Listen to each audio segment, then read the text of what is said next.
Ok.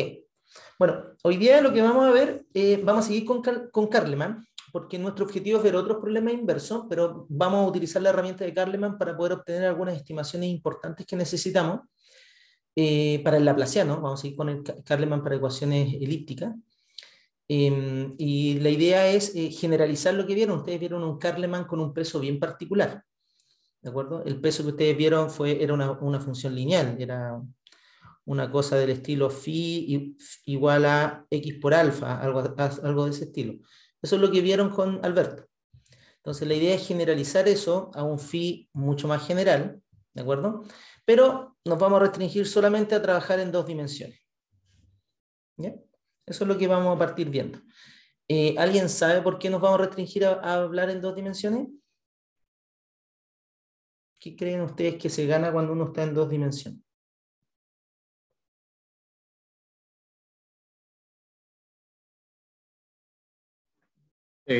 No sé si está bien, pero si estamos en dos dimensiones, como que nos parecemos a los complejos.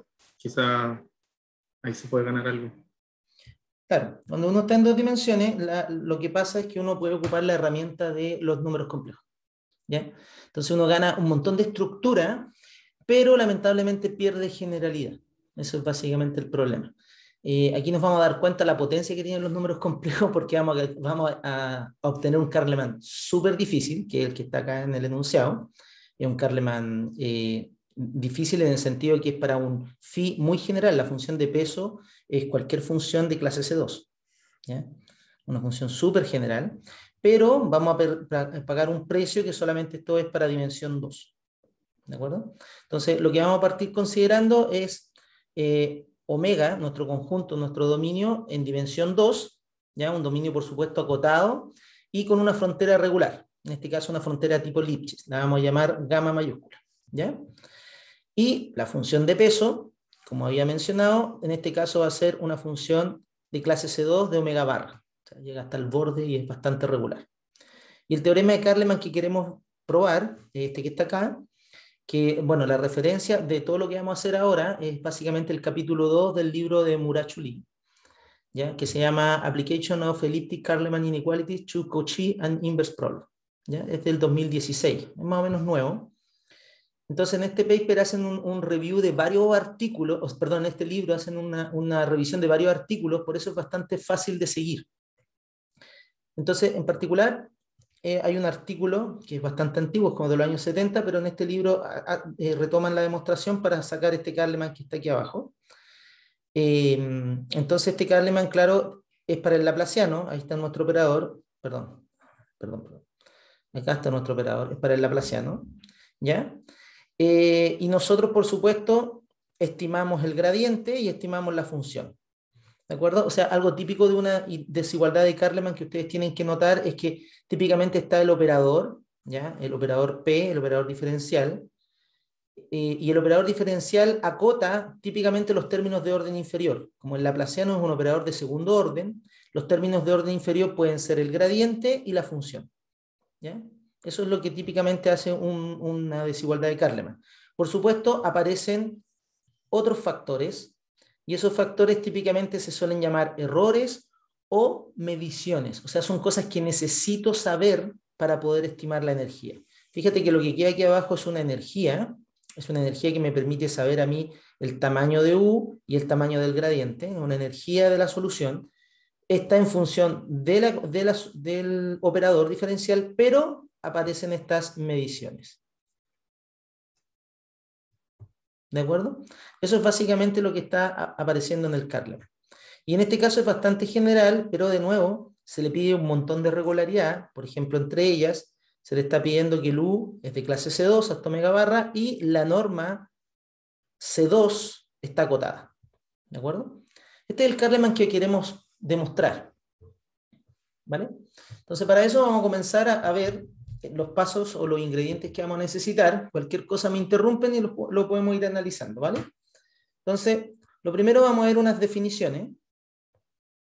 Entonces, la primera definición es que vamos a trabajar con un producto interno pesado, es decir, aquí vamos a considerar nuestra función de peso, aquí una exponencial de phi, de d de x.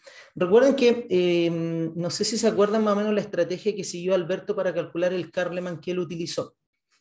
La estrategia de Alberto es la estrategia clásica que se utiliza para estimar el Karleman, que tiene que ver con estimar el operador conjugado, ¿ya?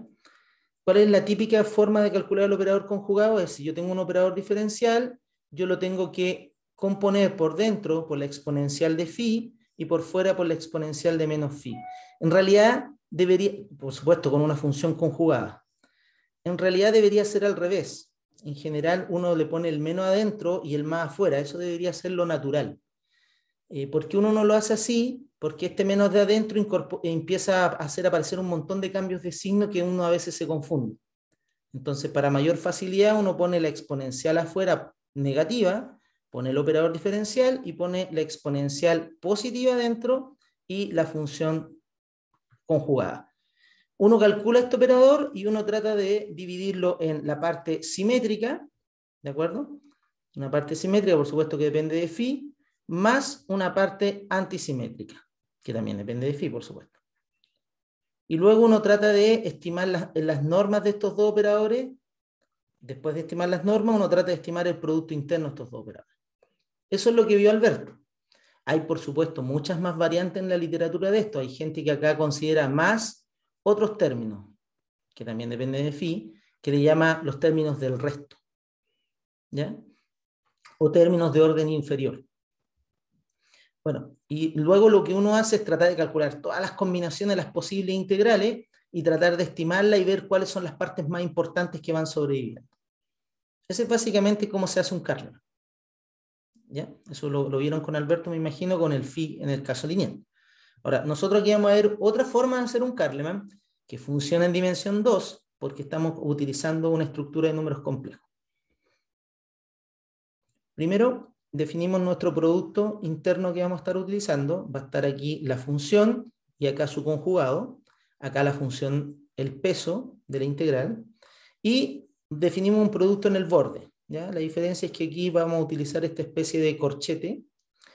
Y también es lo mismo acá. Bueno, acá me equivoqué. Les pido disculpas. Vamos a borrar el gamma. Lo vamos a colocar donde corresponde. Ahí la integral de gamma. ¿Ya? Entonces, con eso tenemos ahí, nos podemos dar cuenta que tenemos nuestro operador. ¿Ya? Eso es básicamente, tenemos todo nuestro cuadrito con nuestras definiciones. Wow, quedó súper feo. Vamos a quitar eso. ¿Ya? Entonces, como les decía, tenemos nuestros dos productos internos, en el borde y en el interior.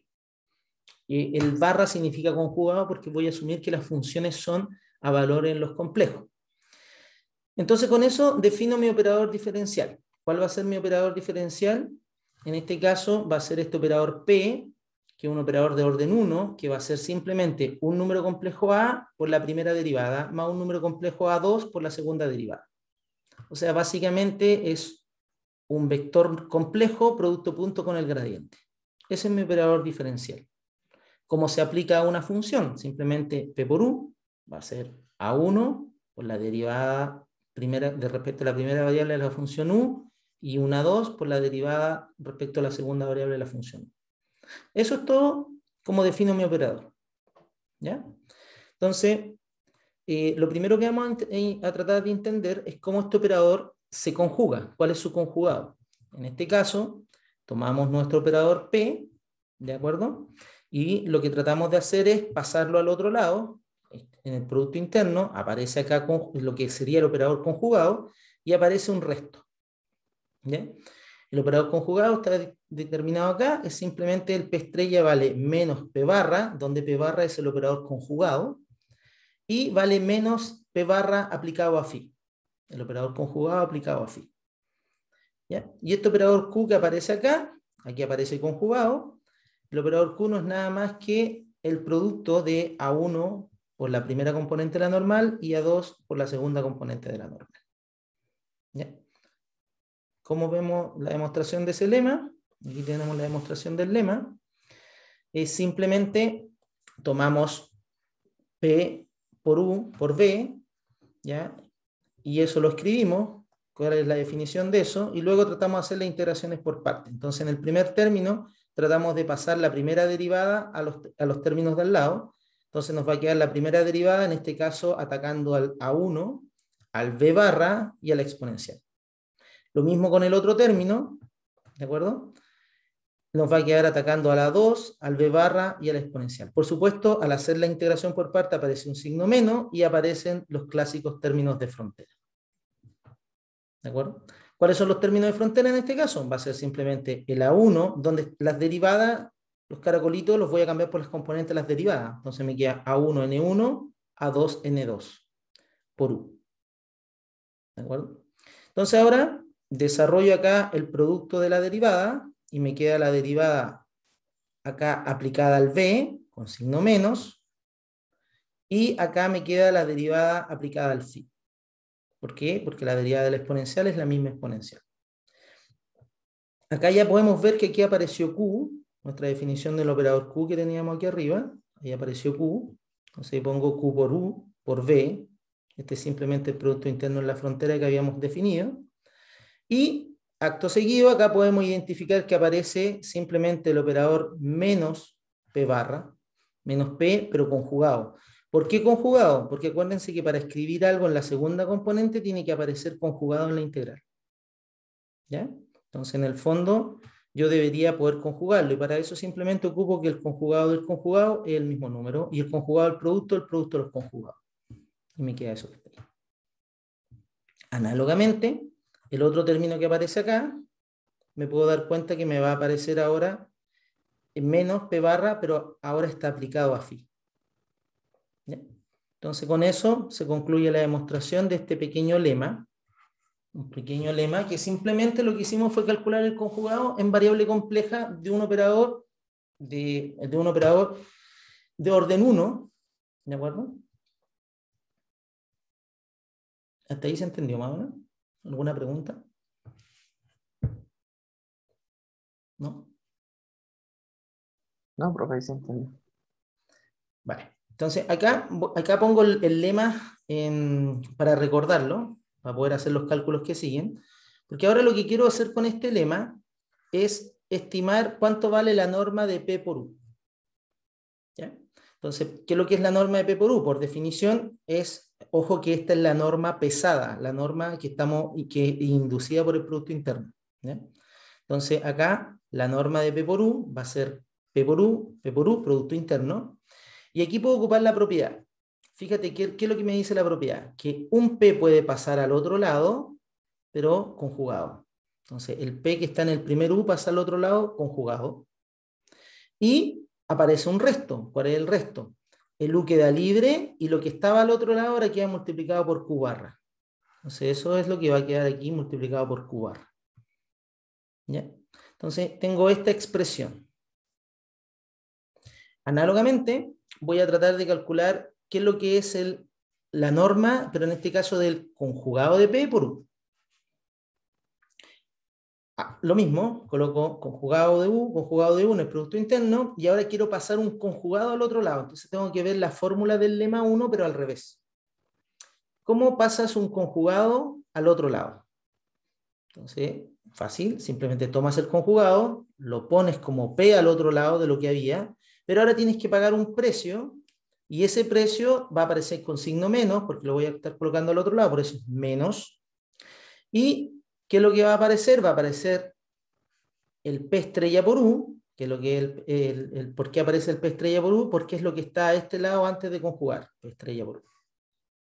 Y me queda el Q barra por lo que estaba con el término antes de pasar, que en este caso es U. Así que con eso obtengo estas dos formulitas, muy simples, pero ahora vienen las dificultades. Estas dos formulitas yo las puedo restar. ¿De acuerdo? Entonces al restarla voy a tener aquí la norma de P de U menos la norma de P estrella de U, y me quedan estas expresiones que están acá. ¿Por qué me quedan esas expresiones? Primero quiero recordar de que esta norma es un número real, positivo. Esta norma es un número real positivo. Entonces estos números que están aquí, que son complejos en principio, el producto interno que definimos no te entrega necesariamente un número real. te puede entregar un número complejo. Entonces, estos números que están acá no tienen parte imaginaria. ¿Están de acuerdo con esa afirmación? No tienen parte imaginaria porque nosotros hemos dicho que es un número real positivo. Análogamente, este de acá tampoco tiene parte imaginaria. Ninguno de los dos. Entonces yo puedo tomarle la parte real sin ningún problema. Y eso es lo que vamos a hacer. Si yo le tomo la parte real, digo aquí, mira, esto es la fórmula que es igual si yo le tomo la parte real a los productos internos. ¿De acuerdo? La fórmula queda igual. Yo no he cambiado nada, simplemente estoy reafirmando que no existe la parte imaginaria. Entonces, ahora que yo tomé la parte real, primera observación, ¿qué pasa si tenía el producto interno de U con B y se me ocurre cambiarlo de lado? ¿Cómo puedo comparar esto con el producto de B con U? ¿Ya? Si se me ocurre girarlo, lo que estoy haciendo, al recordar la definición del producto interno, estoy conjugándolo. Entonces, en el fondo, el conjugado de U por B, del producto interno de U con B, es el producto interno de B por U. Entonces, otra observación es que la parte real de un número es lo mismo que la parte real del conjugado. Por lo tanto, este número que está... ¿cuál de los dos que quiero girar? Este es el de arriba. Este que está aquí arriba, por lo tanto, la parte real de él es lo mismo que la parte real de su conjugado. Y su conjugado es ponerlo al revés.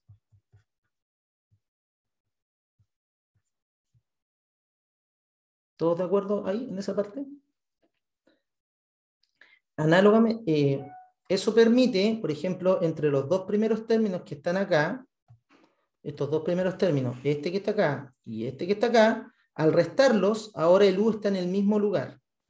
Al estar en el mismo lugar, me queda la parte real de, y me queda esta diferencia de los operadores. Aplicado a U por U. Eso es lo primero que queda de estos dos primeros términos. Pero, por supuesto, hay que recordar que esto es verdad siempre que yo aplique parte real primero. ¿Ya? Luego, análogamente, trabajo con los otros dos. Entonces me queda la parte real del primero. Ahí está la parte real del primero. Como estoy restando el segundo, este menos se transforma en más y me queda la parte real del segundo. ¿Ya? El segundo, ¿qué fue lo que hice? Bueno, el Q no es un operador, es una función en el fondo, así que puede pasar para el otro lado libremente, y cuando tú cambias de posición una función en el corchete, la estás conjugando. Entonces por eso aquí el Q aparece sin conjugar. ¿Ya? Y con esto podemos introducir una definición que se denomina el conmutador de un operador. Entonces eso podemos anotarlo aparte. Si yo tengo dos operadores, pueden ser esto, por ejemplo, matrices o cosas de ese estilo, el conmutador es simplemente A por B menos B por A. ¿Ya? Si el conmutador es 0, es porque las cosas conmutan. Si no es 0, es porque no conmutan y queda un resto, que es básicamente el error de conmutar. ¿Ya? Es el conmutador. También se puede ver como el corchete de Lie, de álgebra de Lie, y cosas de ese estilo. ¿Ya? Entonces ahí inmediatamente aparece el conmutador, en esa parte que está ahí arriba. Entonces ahora, ¿qué es lo otro que nos queda? Acá lo que nos aparece, como estábamos viendo, de nuevo, esto lo puedo girar, indistintamente puedo girarlo. ¿Cuál de los dos voy a girar? Este lo giro. ¿Qué significa girarlo? Significa que lo voy a escribir simplemente como U, Q por P estrella. ¿Por qué puedo girarlo? Porque tiene la parte real al frente. No me interesa la parte imaginaria, entonces sería el conjugado. Pero el conjugado y el número tienen la misma parte real. ¿Ya?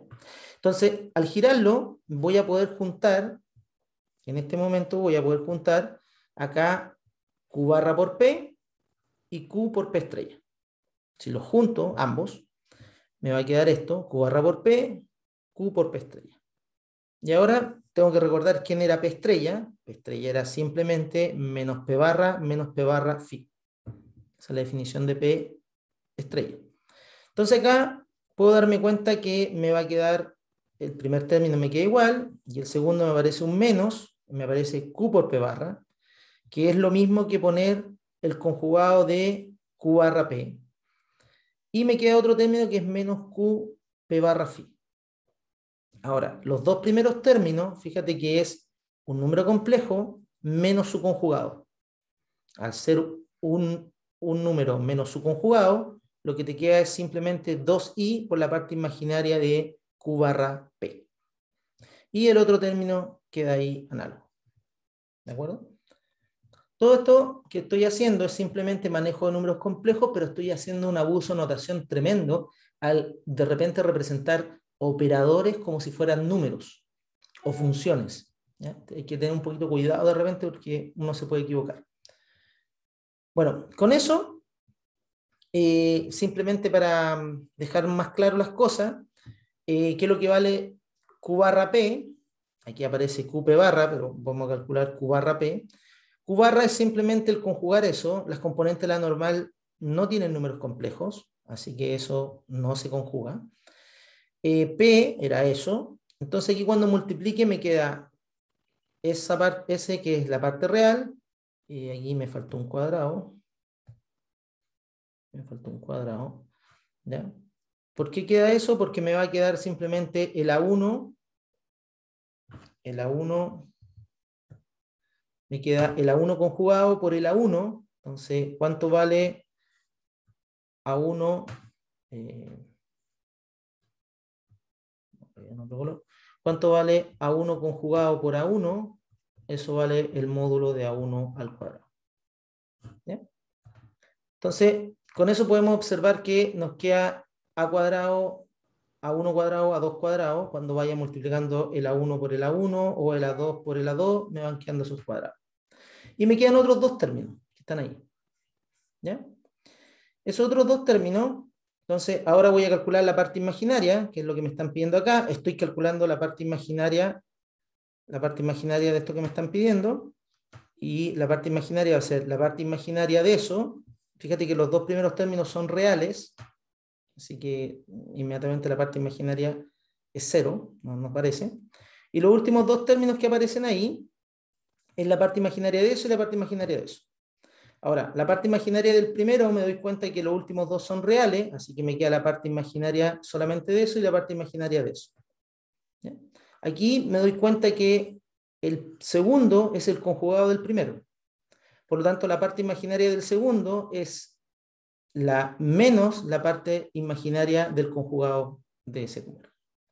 Y por lo tanto, ahora esos dos números son iguales, los puedo factorizar y me queda ahí como factor común, pero me aparece algo aquí que es como el producto interno de ese vector por decir algo, el gradiente. Ahora, ese vector es lo que se suele llamar el vector, no es perpendicular, es el vector, se me olvidó cómo se llama, pero es básicamente el vector en 90, es un giro del vector en 90 grados. Tú tomas un vector en Rn, si tú tienes un vector en Rn, un vector cualquiera, o sea, perdón, esto es en R2, es para R2, tomas un vector en R2, un vector X, entonces la pregunta es cómo calculo el giro en 90 grados en el sentido de la mano derecha, en el sentido de contra el sentido del reloj. ¿Cómo calculo este vector de acá? Este vector de acá típicamente se suele llamar el X con este simbolito arriba. Ese vector X simplemente se calcula si el vector X tenía componente AB, entonces el vector X gorrito arriba se calcula simplemente como menos BA. ¿Ya? Un simple chequeo te da cuenta que es perpendicular porque el producto interno vale 0. Entonces ese es el vector. En este caso estaríamos calculando como el perpendicular de n, que ese lo vamos a llamar tau, y el vector tangente. ¿Ya? Un vector perpendicular a la normal, nosotros lo llamamos el vector tangente. Como estamos en dimensión 2, no hay otro vector tangente, es el único. ¿Vale? Entonces con eso nos damos cuenta que acá nos queda algo así como la parte imaginaria de este número multiplicando por una derivada direccional, que sería la derivada en el sentido tangencial. ¿Se entendió eso? Más o menos.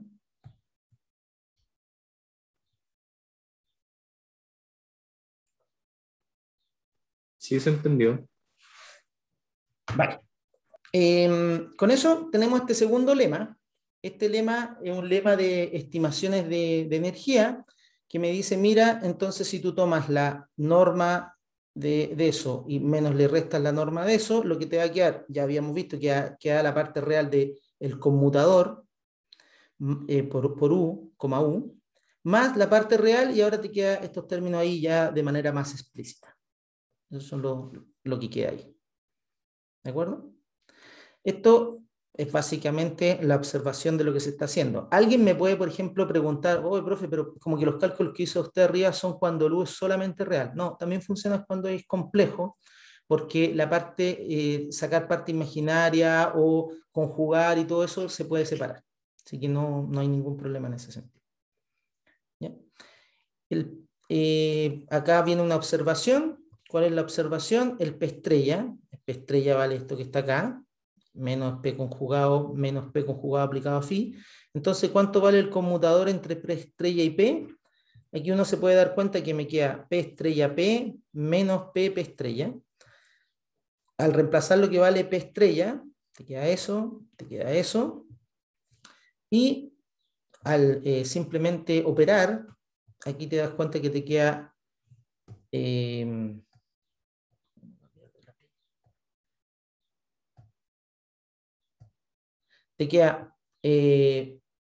menos P barra P, y aquí te queda PP barra. Entonces, estos de aquí se van cancelando, ¿ya? Y te quedan dos términos. O sea, en principio, aparentemente, el conmutador me quedan dos términos. Me queda un primer término que aparece este que está acá y un segundo término que esto está acá. Ahora, hay gente que puede ver esto así con operadores, pero para mí es un poquito difícil, por eso yo prefiero evaluarlo en una función para ver bien qué es lo que es. Cuando le pones una función acá, en el fondo tienes que darte cuenta que aquí te queda P barra phi por P de U, ¿ya? Y el otro operador que te está quedando, es el primero, el otro operador te queda P de P barra phi por U. O sea, fíjate que el P que está aquí afuera se le está aplicando a los dos términos que están adentro, a diferencia de acá, que el P barra que está afuera solamente se le aplicaba al phi. Esa es la diferencia. Entonces, ahora podemos darnos cuenta que el segundo término, yo puedo hacer el desarrollo, esto es un operador de primer orden, en el fondo es una derivada direccional. Por lo tanto, me va a quedar el P aplicado a la primera función por U más la primera función por el P de U. Y ahora me puedo dar cuenta que ahora nuevamente se cancelan estos dos términos. Y por lo tanto, el único resultado que aparece es que el conmutador en este caso es simplemente P barra phi. O sea, mira lo interesante. En principio, el operador P estrella P son dos operadores diferenciales de orden 1. Se le aplican a una función, o sea, tú tienes que poner aquí una función para saber cuánto vale, cómo se le aplica. Mira, fíjate qué interesante, el conmutador de eso es simplemente una función. ¿De acuerdo? Una función escalar en este caso. ¿Ya? O sea, fíjate que al final, cuando multiplique aquí por U, esto va a simplemente multiplicarse como función, por lo tanto, ni siquiera necesito que la función por la que multiplique sea diferenciable. ¿Ya? Entonces, por eso es un resultado interesante. Bueno, con eso en mente, vamos a hacer un caso particular, que más que un caso particular es uno de los pocos casos que nos interesan. Vamos a considerar P igual a este operador, ¿ya? Que es simplemente la primera derivada. Esta clase es hasta... que no se me puede olvidar hasta qué hora es la clase. Perfecto. Esto es hasta las 7:40. Entonces, como estaba diciendo, ahora vamos a considerar este operador que está acá, que es un operador de primer orden, que es la primera derivada o derivada respecto de x más i veces, el i de los números complejos, por la derivada respecto a y, la segunda variable. ¿Ya? Entonces, en este caso, el A1 vale 1 y el A2 vale i. Entonces, ahí podemos empezar a darnos cuenta que si multiplico el A1 conjugado, que es 1, por el A2, me da i, y la parte imaginaria de i es 1. ¿Ya? ¿Cuánto vale P estrella P? O sea, ahí tengo que darme cuenta cuánto vale P estrella P. Para eso ocupo la fórmula que está aquí arriba. ¿Cuánto vale en este caso P estrella P? P estrella P en este caso va a ser simplemente, perdón, no es P estrella P. Es cuánto vale P por P barra. P por P barra, P es simplemente la derivada, vamos a ponerlo con X más Y veces la derivada respecto de Y, y P barra vale la derivada de X menos Y veces la derivada de Y. Y esto es simplemente la segunda derivada de X, 2, más la segunda derivada de Y2. O sea, es el laplaciano, el operador laplaciano.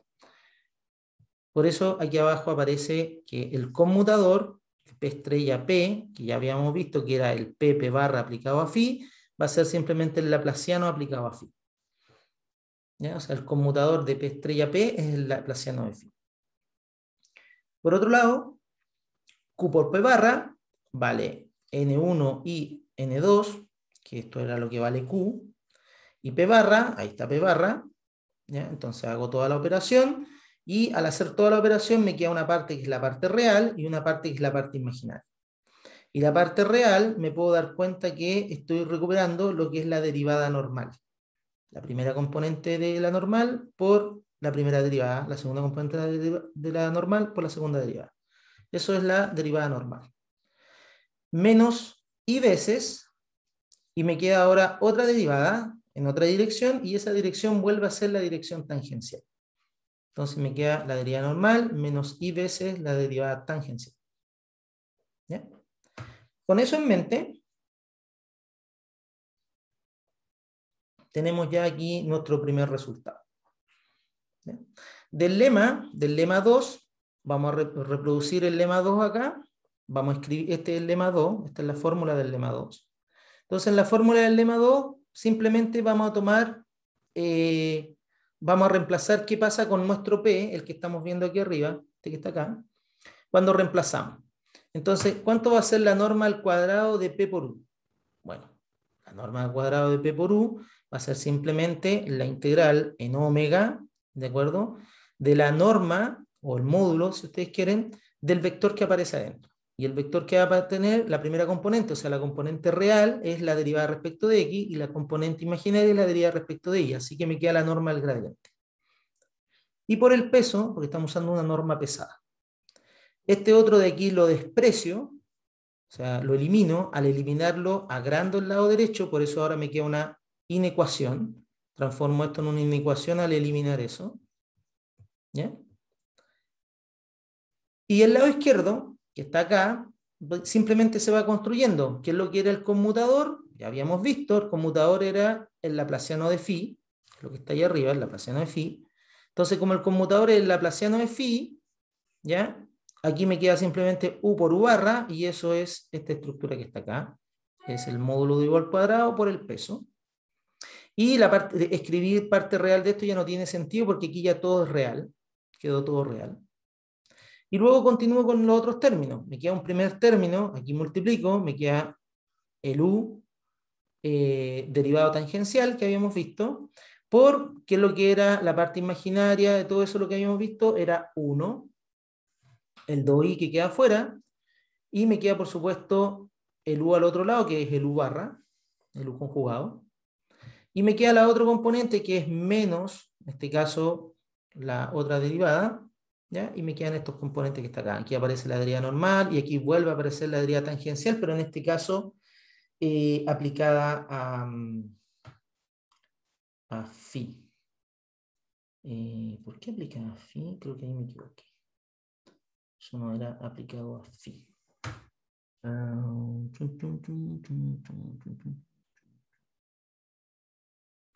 No, sí, era aplicado a phi. De verdad que ahí el Q por P barra se está aplicando a phi. ¿Ya? Por eso ahí queda la derivada normal aplicada a phi y el menos i por la derivada tangencial aplicado a phi. ¿Ya? No puedo quitar no puedo quitar el término parte real enfrente de estas integrales porque todavía no sé el signo de lo que tienen adentro. Hasta este momento lo que he hecho es para una función cualquiera a valores complejos. Pero con eso tengo este primer resultado, corolario 1, que es en el caso en que yo diga que U es a valores reales. Si U es a valores reales, o sea, U es una función que solamente tiene parte real, entonces aquí me doy cuenta inmediatamente que de este término que está aquí, esto es real, el U barra es real, entonces me queda un I al frente, así que esto es imaginario. Por lo tanto, este término desaparece. Es cero. ¿Ya? Eso es lo primero que observo, que en este caso todo este caso sería cero. El siguiente término, este que está acá, al último, lo mismo, ¿ya? Tiene un I al frente y todo es real. Así que este era cero. Este es el último, perdón, es cero, sin importar si el U es a valores reales, siempre es cero. Entonces el único que sobrevive es este que está aquí, y lo vemos acá en el corolario, lo podemos observar en el corolario, que aparece aquí en esta expresión. ¿Ya? Entonces aparece la derivada normal, aparece el U cuadrado y aparece una cosa de ese estilo. ¿De acuerdo? Esa es la potencia de los números complejos. Me permitió sacar un Carleman, claro, para un operador de orden 1, como que no tiene mucha gracia. ¿Ya? Les pido que por favor traten de hacer como ejercicio calcular este Carleman, esta inecuación directamente, ¿ya? Sin utilizar este análisis complejo. ¿Ustedes creen que podrían hacerlo? ¿Cómo lo harían?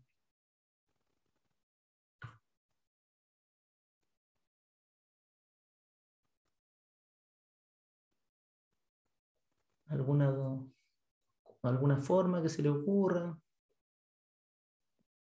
Pronto buscar una estructura isométrica, ¿no?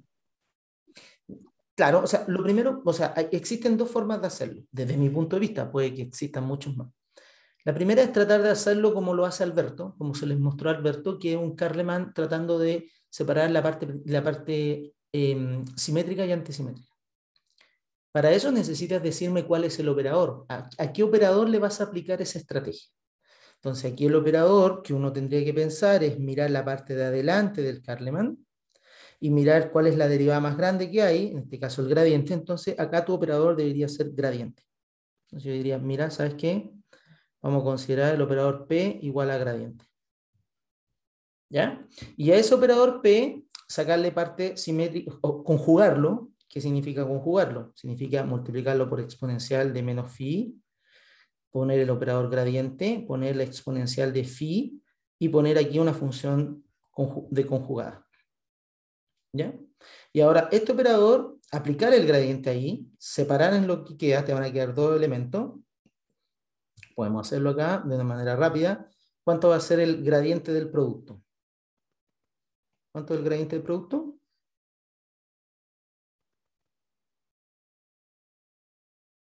Como la derivada del producto.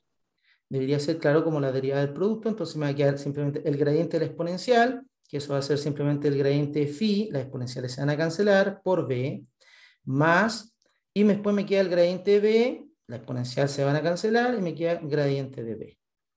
Entonces aquí tengo simplemente dos términos, así que uno tiene que ser el simétrico y el otro el antisimétrico. ¿De acuerdo? Entonces yo podría llamar, no sé, decir el operador simétrico de B, lo podría definir como, ¿cuál de ustedes considerarían el operador simétrico?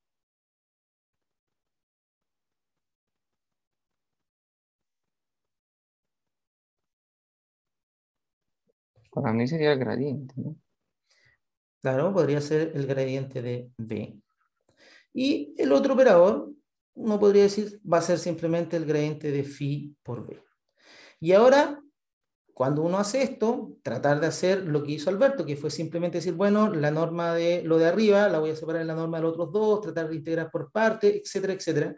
Pero quiero decirle una cosa respecto a eso. ¿Ustedes tienen por ahí los apuntes de Alberto, más o menos, para verlo así rápido? En los apuntes de Alberto, el Carleman, ¿les aparecía con exponenciales aquí afuera o no?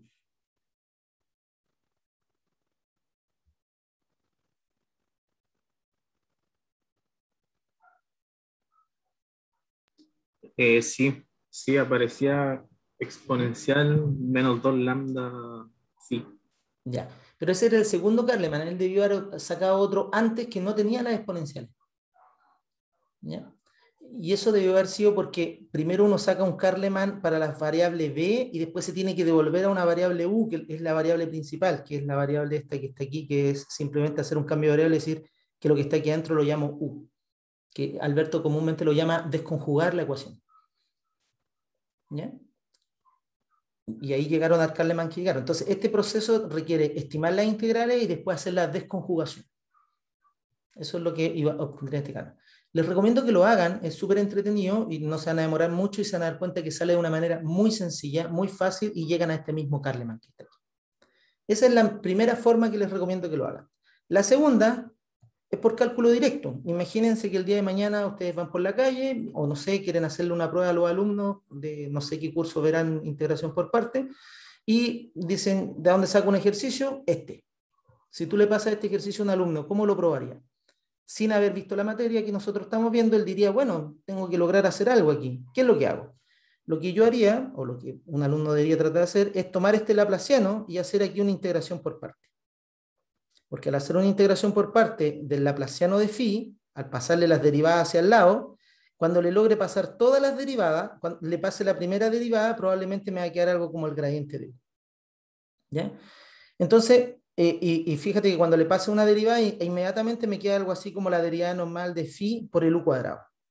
Así que, como que aquí está diciendo, haz una integración por parte, te van a aparecer varios términos y probablemente este sea uno de los términos que aparece.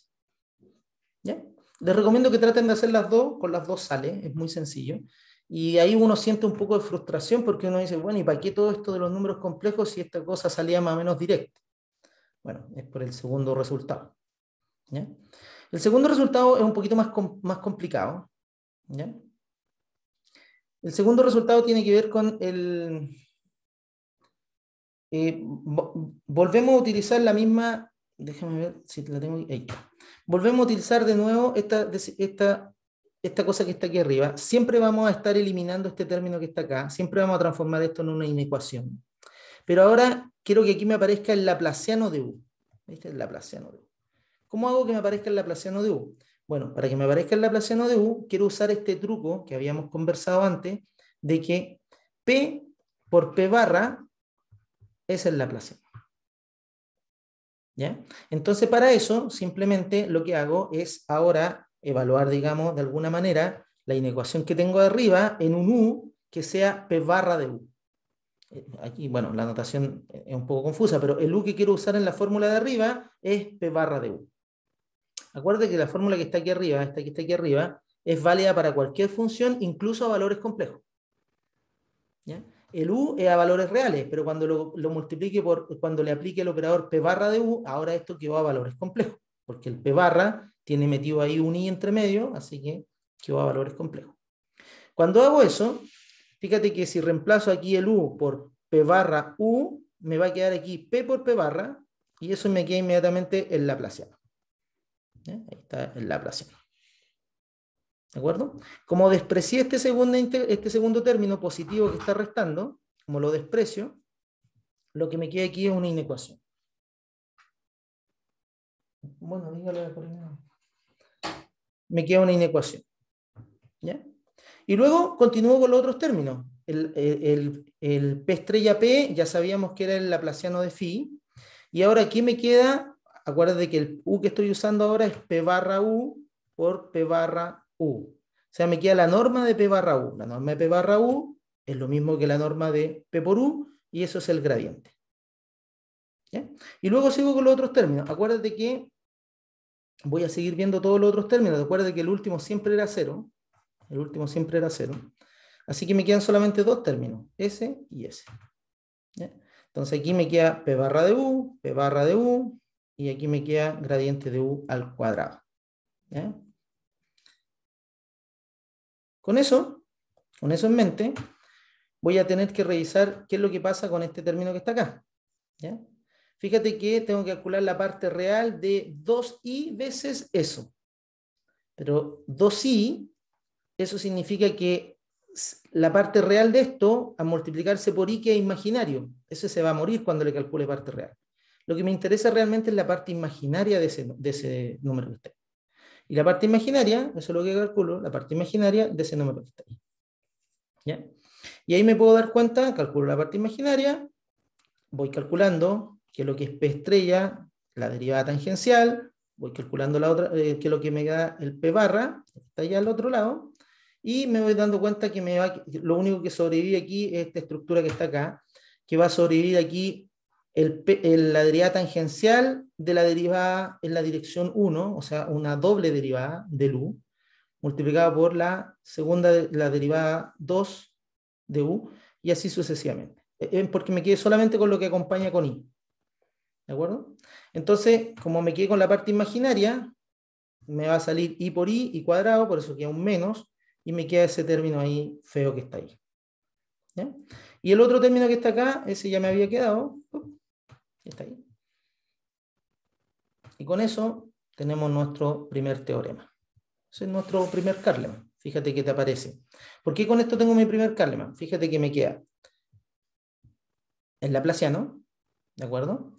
Y a este de aquí lo paso al otro lado, por eso me queda aquí la derivada normal del gradiente de u, ¿de acuerdo? Este de aquí lo acoto, es decir, lo paso al otro lado y digo, ¿qué es lo más grande posible que va a hacer eso? Bueno, fíjate que cada uno de estos tiene que ver con las segundas derivadas, en este caso de estos términos, y este con las primeras derivadas. Se supone que todas esas cantidades están acotadas por la norma por m, eso es lo que habíamos pedido, que cuando dijimos que la norma de u en las funciones de clase C2 de omega barra estuviera acotado por m, lo que estamos pidiendo es que la norma infinito hasta las segundas derivadas sean todas menores o iguales a m. Por eso todas estas cantidades son menores o iguales a m, m, m, m. Por eso debería quedarme aquí un m cuadrado, me equivoqué, le puse un m. Ah, no, perdón. Acoto solamente las segundas derivadas por m y esto otro lo acoto por la norma del gradiente, para que me quede ahí la norma del gradiente. ¿Ya? Así que ahí saco ese término. Y ahora, ¿por qué agregué este que está aquí? Ese lo agregué de el primer teorema, el primer corolario que teníamos, que decía, mira, el gradiente acota a la función, más ese término. Entonces ese término lo paso hacia adelante, y por eso me queda, y con eso paso el gradiente hacia atrás. O sea, lo que estoy diciendo es, paso este término adelante y pasé el gradiente hacia atrás. ¿Ya? Esos dos términos están ahí, ese y ese. Y por supuesto, tengo que pagar el precio de agregar este término. O sea, en el fondo, restando las dos inecuaciones anteriores, obtengo esta inecuación que está aquí. Esa es la inecuación que obtengo. ¿Ya? Y con eso tenemos nuestro primer Kahneman. Este Kahneman es válido en dimensión 2, pero tiene la gracia que funciona para cualquier función de peso. Solamente, por supuesto, funciones de peso de clase C2. ¿Ya? ¿Por qué necesito de clase C2? Porque, bueno, estoy calculándole ahí el laplaciano a la función de peso. ¿Alguna pregunta, duda, comentario? Entonces, si se dan cuenta, en un poco menos de una hora hemos calculado un Kahneman que es bastante difícil de hacer a mano. Créanme que de la otra manera, traten de hacerlo si quieren, calculando el conjugado, el operador conjugado, etcétera, etcétera, y se van a dar cuenta que es bastante difícil llegar a calcular este cálculo. ¿Preguntas? ¿Dudas? No, nada. No, solo que comentar que es bastante técnico. Cositas. Sí, en principio parece técnico, pero o sea, lo encuentro súper divertido, porque fíjate que, vamos a volver atrás un poquito, fíjate que son operaciones súper básicas, no tienen ninguna operación complicada, fíjate que simplemente es considerar este tipo de operador. ¿Ya? Y esta estructura es básicamente una integración por parte, no tiene ningún otro problema. Y de ahí en adelante, digamos, el gran paso técnico que existe, el paso clave, es considerar esta diferencia. Después para atrás son solamente operaciones de números complejos para poder reordenar los términos. ¿Ya? Y después el otro paso clave que existe en todo esto es considerar este operador, que en realidad es el único que nos interesa. Les dije, toda la teoría de ahí para atrás está hecha para un operador genérico, pero el que nos interesa es este porque es parte del laplaciano, es por esta estructura que está acá. Y es por eso que esto funciona en dimensión 2 solamente, porque en dimensión 2 puedo pensar en escribir el laplaciano, descomponerlo de esta manera. Entonces, con eso, después, esas pequeñas formulitas, que no es difícil obtenerlas, uno se da cuenta rápidamente que evaluándola en dos casos distintos, uno es simplemente en el U real, evaluando, obtenemos nuestro primer Kahneman para el gradiente, y después para obtener para el laplaciano hay que evaluarlo en P barra por U. Y ahí obtenemos nuestra desigualdad para el laplaciano. ¿Ya? Lo que yo no he explorado, por ejemplo, es a lo mejor no votar este término, a lo mejor estimarlo, calcularlo, a lo mejor aporta otra información. No lo sé. Pero eso es algo que se puede hacer. Y con eso se obtiene este Kahneman, que como vuelvo a repetir, es para en dimensión 2. Y para funciones superregulares. Necesito funciones de clase C2 y acotada, con norma acotada. Bueno, en el libro, por si acaso, en el libro que estaba recomendando, no aparece este Kahneman de esta manera. ¿Ya? Aparece en vez de aparecer el M aquí, aparecen aquí adentro las segundas derivadas. Yo no lo quise poner, por eso ese Kahneman que aparece en el libro no requiere esta cosa tan esta cosa tan fuerte como pedir que toda la norma esté acotada. Pero ese Kahneman no lo ocupo, por eso es que no lo coloqué acá. ¿Ya? Bueno, con eso lo que pretendemos nosotros es hacer esta estimación. Este es el teorema que nos interesa obtener en esta clase. Este teorema es un teorema que te permite establecer una especie de estabilidad. ¿Ya? Este teorema dice, mira, vamos a asumir primero que seguimos en dimensión 2, pero nuestro conjunto omega ahora es de clase C2 alfa. O sea, le pedimos más regularidad. Antiguamente le habíamos pedido solamente Lipschitz, ahora le estamos pidiendo C2 alfa. Eso significa que las cartas locales son de clase, son C2 e incluso con alfa, o sea, es un poquito más de C2. Y lo otro que le vamos a pedir es que vamos a separar la frontera, vamos a considerar un subconjunto de la frontera que sea no vacío, de tal manera de separar la frontera en dos regiones, en gamma 1 y en gamma 0. Eso es lo que queremos hacer, separar dos lados de la frontera. Es como lo que hicieron en el último problema con Alberto, cuando separaron para ver datos parciales, separaron en gamma 1 y gamma 2, o sea, ahí en dos datos, aquí nosotros también vamos a separar. ¿Y cuál es la idea de esto? Es establecer este teorema que lo que te dice es que para funciones de clase C2 que sean armónicas, ¿ya? Muy importante, armónicas, para ese tipo de funciones, o sea, que laplaciano es 0, uno puede probar que en el fondo esto es como la norma, pero en el borde, o sea, toda la norma en el borde está acotada por la norma, pero en una parte del borde. ¿De acuerdo? O sea, toda la información del borde está acotada por la información en una parte del borde. Pero hay que pagar un precio. ¿Cuál es el precio? Que aparece aquí una constante, que la constante depende de m, depende de omega, depende de gamma, o sea, bien, no depende de u, pero también una función que es no lineal, que es esta función que está acá. ¿De acuerdo? Que en este caso es la inversa de un logaritmo. Ese es el precio. Entonces, esta estabilidad, supongo que Alberto le habló de eso, de que en general en los problemas inversos, cuando esta función phi no está, o por decir algo es la identidad, uno habla que esa estabilidad es Lipschitz. Y cuando aparecen ya este tipo de funciones, ya la estabilidad deja de ser Lipschitz, uno va a la parte más representativa, en este caso esta es una estabilidad tipo logarítmica. ¿Ya? Entonces, este es el resultado que nos interesa establecer, porque, vuelvo a repetir, la información de todo el borde me dice que ahora es suficiente con conocer una parte del borde. Ese es el resultado que me interesa. Porque esto me va a permitir resolver varios problemas inversos que tienen que ver con mediciones en los bordes. ¿Ya?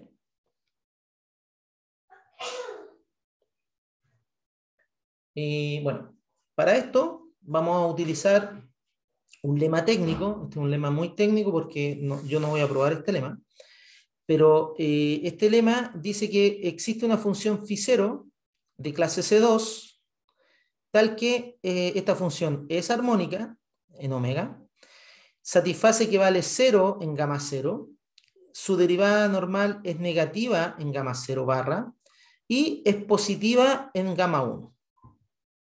¿Ya?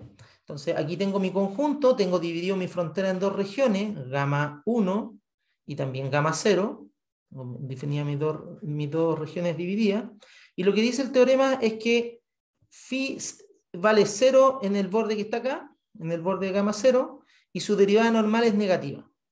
¿Qué significa que la derivada normal es negativa? Significa que cuando me acerco en la dirección normal hacia afuera, la función decrece.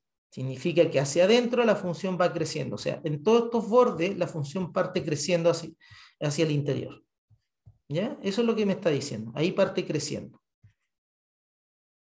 Eso es lo que me está diciendo el teorema. Y lo otro que pide es que en todo phi 0, la función, o sea, en todo gamma 1, la función sea mayor o igual a 0. Eso es lo que pide el teorema. Entonces, la demostración de este teorema, yo dije que no lo iba a hacer, pero en realidad voy a comentar los pasos importantes, es que simplemente uno considera un gamma tilde, que está contenido en gamma, pero que contiene a gamma 0. ¿Ya? Un conjunto un poquito más grande que gamma 0. ¿Ya? Extiende un poquito más afuera. Y, por supuesto, tal que queda algo al otro lado, tiene que quedar algo al otro lado. Y uno toma una función psi, o chi, digamos que es una función de clase C2 alfa, una función muy regular, no nula, ¿de acuerdo? De tal manera que vale 0 en todo gamma 0 tilde, o sea, vale 0 en gamma 0 y un poquito más allá, ahí vale 0, y es positiva en gamma 1. ¿Ya? Es positiva. ¿Cuánto vale? No importa, simplemente es una función C2. Ahora, dado que omega también le estamos pidiendo esta regularidad, dado que la función de borde también le estamos pidiendo esta regularidad, hay un teorema en el Gilder and Trüdinger. De hecho, este teorema está en la página 100, el teorema 6.8, de tal manera de que ese teorema me garantiza que este problema que está aquí abajo tiene una única solución y es de clase C2 alfa. ¿Ya? O sea, el problema de Laplaciano igual a 0 y que vale eso en el borde tiene una única solución. ¿De acuerdo? Alguno de ustedes podría preguntarse, profesor, ¿por qué necesito estas regularidades para poder encontrar solución y todo lo demás? Bueno, porque los problemas, cuando estoy en dimensión 2, yo les dije que esto siempre uno gana y pierde algo. Lo que uno gana, como les dije, es que estoy utilizando toda la potencia que tienen los números complejos. Lo que pierdo es que en dimensión 2 las inyecciones de Sobolev fallan la mayoría, por no decir que casi todas. ¿Ya? Porque en dimensión 2, para los problemas elípticos, tengo dos derivadas. Entonces tengo el mismo número de derivadas que de dimensión tiene el espacio. Entonces, en ese caso, se transforma en algo muy malo el problema elíptico. Pierde mucha regularidad. Y por lo tanto, cuando uno lo trata de resolver, típicamente uno lo que tiene que recurrir a una teoría más potente, que es la teoría de funciones de Sobolev. Perdón, no de Sobolev, se me olvidaron. Son estas funciones que son C2 alfa. Son las funciones... No son Sobolev, son las funciones... bueno, no me acuerdo. Pero son derivadas fraccionarias. ¿Ya? Esa teoría básicamente trabaja con espacios mucho más regulares, pero requiere más regularidad tanto en el conjunto, es decir, en el borde, como en los datos iniciales. Por eso todo necesita mayor regularidad. Por eso tuvimos que cambiar la regularidad del conjunto, es decir, ahora necesito más regularidad. Entonces, cuando uno considera este tipo de soluciones, este tipo de solución, primero, por el principio del máximo te dice que la función tiene que ser mayor o igual al valor que tiene en el borde. Como en el borde era positiva, la función tiene que ser positiva en todo el interior. ¿Ya? Eso también aparece en el mismo libro. Por otro lado, yo sé que esta función que escogí en el borde vale 0 en este conjunto gamma 0 tilde, que era un poquito más grande que gamma 0, así que con eso vale 0 inmediatamente en gamma 0. Y como habíamos visto, si la función es positiva en el interior, aquí adentro es positiva, y aquí en este borde vale 0, necesariamente tiene que crecer hacia adentro. Como tiene que crecer hacia adentro, eso quiere decir que su derivada normal tiene que ser negativa. ¿Ya? Así que de ahí se deduce inmediatamente que tiene que ser negativa la derivada normal. En toda la zona donde en el borde era 0, que esa zona es gamma 0 tilde. Y que por supuesto contiene a gamma 0 bar. ¿De acuerdo? Así que con eso se garantiza la existencia de esta solución rara que cumple todas estas propiedades que está acá. Para construir esta solución, vuelvo a repetir, necesitamos toda esta regularidad de los conjuntos.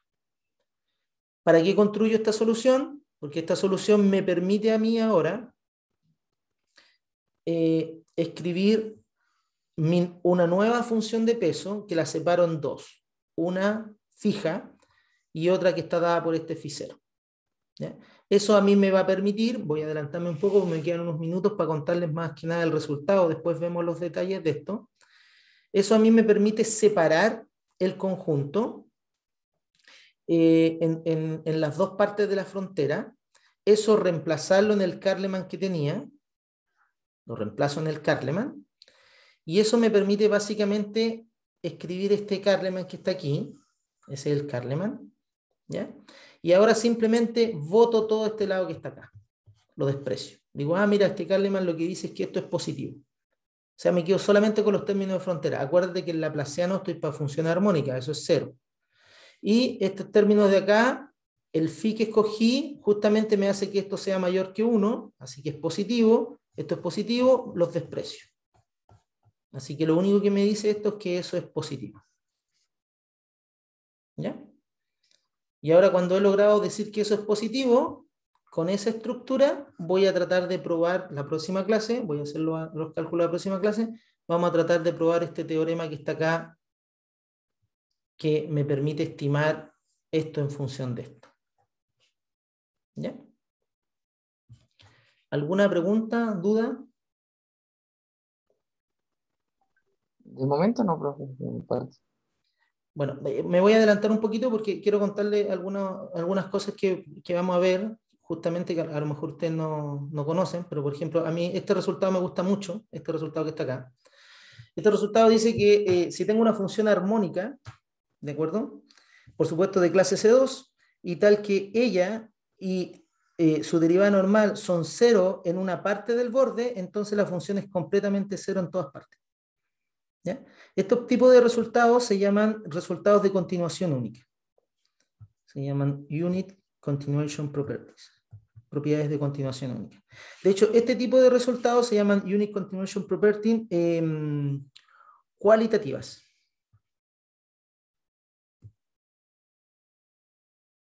¿Por qué son cualitativas? Porque por ejemplo, te está diciendo que si es 0 en ese borde y es 0 en laplaciano, la función es completamente 0. Pero la pregunta, cuando es cuantitativa, es ¿qué pasa si yo te digo, no, mira, en el borde no es 0, es chiquitito, vale epsilon? ¿Me puedes decir que aquí vale, no sé, epsilon al cubo, epsilon a la cuarta? O sea, eso sería cuantitativo. Decirte qué tan pequeño es en función de qué tan pequeños eran tus datos. ¿Ya? Por eso esta es una Unit Continuation Property, propiedad de continuación única cualitativa. ¿De acuerdo? Este es un resultado súper bonito porque vamos a ver después que con este vamos a resolver un problema inverso súper difícil en principio y se resuelve muy rápido porque este resultado lo que me dice es que si una función armónica es 0 en una región del borde, es completamente 0 en todas partes. ¿De acuerdo? No sé si habían visto este resultado antes o alguna cosa de ese estilo. Sí, creo que alguna vez eso lo llamaban que tenía un efecto regularizante. Claro. Sí, es que comúnmente hay otro que comúnmente uno ve cuando hace los cursos de elíptica, que es más fácil de probar, que es si yo tengo una función armónica que es 0 en un abierto, entonces 0 en todas partes. ¿Ya? O si es constante en un abierto, es constante en todas partes. O dicho de otra manera, si dos funciones armónicas son iguales en un abierto, son iguales en todas partes. ¿Ya? Eso se utiliza mucho. Hay una forma para poder sacar soluciones de, por ejemplo, el laplaciano que se llama ocupar una técnica de subsolución y supersolución. y se hacen unos esquemas numéricos para que converjan y cosas así. ¿Ya? Ese resultado es más sencillo que este otro porque este que estamos viendo acá nosotros es en el borde. Entonces se complica más y por eso necesitamos toda la estructura de Carleman. Bueno, y con eso lo que vamos a ver la próxima clase es el problema de corrosión. El problema inverso de corrosión que nos interesa ver a nosotros es un problema que simplemente tengo Laplaciano igual a 0 en el conjunto y en una parte del conjunto yo excito el sistema. O sea, en una parte del conjunto, en este caso en gamma 1, en gamma 1 yo le coloco corriente. ¿Ya? La derivada normal aquí es corriente. Le coloco corriente aquí a toda esta parte de acá. Entonces, resuelve Laplaciano igual a 0 y lo que dice un modelo físico que hay, que se llama el modelo de corrosión, es que al otro borde, en el otro borde, se produce que no ocurre traspaso de corriente porque el material hubo corrosión del material y lo que ocurre es que se produce este balance. O sea, lo que sale de corriente más Q veces el potencial da 0. Ese es el modelo. Entonces, lo que nosotros queremos es determinar este Q que representa la pérdida de energía o la corrosión del material. Entonces, fíjate que en este caso, yo, a diferencia del problema Calderón, yo aquí pongo la derivada normal como excitante y yo lo que mido es el potencial eléctrico. En el mismo borde, donde yo excité, mido el potencial eléctrico. Entonces, el problema directo es, dado el potencial, resuelvo este sistema, ¿ya?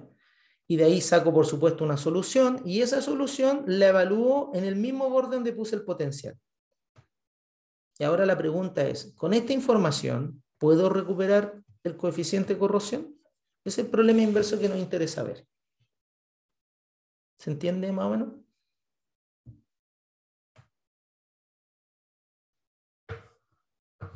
Sí, profe, se entiende la idea. Ya. Y por eso es que antes de poder ver este problema inverso necesitamos ese Carleman, como les decía, que te relaciona las mediciones de un borde con las del otro borde. Y eso es lo que vamos a tratar de ahora utilizar para poder establecer un resultado ¿cuánto se llama? De estabilidad para este problema. ¿Vale? Entonces lo dejamos hasta acá. Voy a dejar de grabar.